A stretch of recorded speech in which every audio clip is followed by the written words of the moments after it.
28 फरवरी 2026। सुबह जब दुनिया जागी तो खबरों की पहली हेडलाइन ने सबको सन्न कर दिया। मध्य पूर्व के आसमान में आग थी और इतिहास का पहिया अचानक तेजी से घूमने लगा था।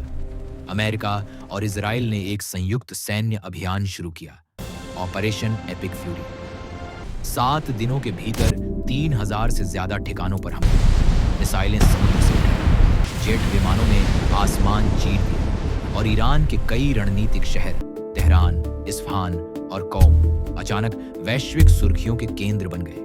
रिपोर्ट्स के अनुसार पहले 100 घंटों में ही कई सैन्य ठिकाने नष्ट कर दिए। दावा किया गया कि ईरान की नौसेना लगभग निष्क्रिय हो चुकी है और सत्ता के शीर्ष पर भी बड़ा झटका लगा है।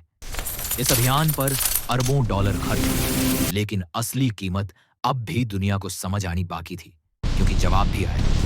ईरान ने ऑपरेशन ट्रू प्रॉमिस 4 के तहत पलटवार की। कतर और बहरीन में मौजूद अमेरिकी ठिकानों पर मिसाइलें दागी गईं। संयुक्त अरब अमीरात के आसमान में धमाकों की खबरें आने लगीं। दुबई इंटरनेशनल एयरपोर्ट पर उड़ानें रुक गईं और उसी पल वैश्विक बाजार हिल गए। तेल की कीमतें एक ही दिन में लगभग 15% उछल गई। लेकिन यह युद्ध सिर्फ मिसाइलों का नहीं है।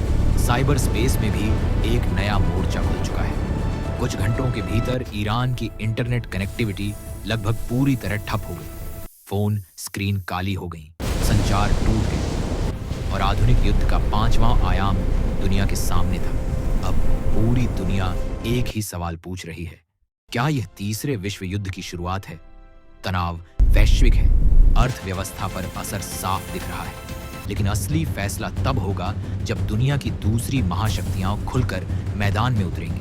अभी तक रूस और चीन ने इस कार्रवाई की निंदा की है, लेकिन उनके सैनिक जमीन पर नहीं उतरे हैं। फिर भी हालात तेजी से बदल रहे हैं। इजराइल लेबनान की सीमा पर सक्रिय है।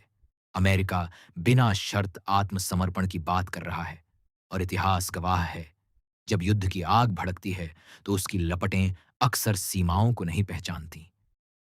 ऑपरेशन एपिक फ्यूरी 6 हफ्तों तक चलने वाला बताया जा रहा है, लेकिन असली सवाल समय से बड़ा है। आग जल चुकी है। अब देखना यह है, क्या दुनिया इसे बुझा पाएगी या यह पूरी दुनिया को अपनी चपेट में ले लेगी।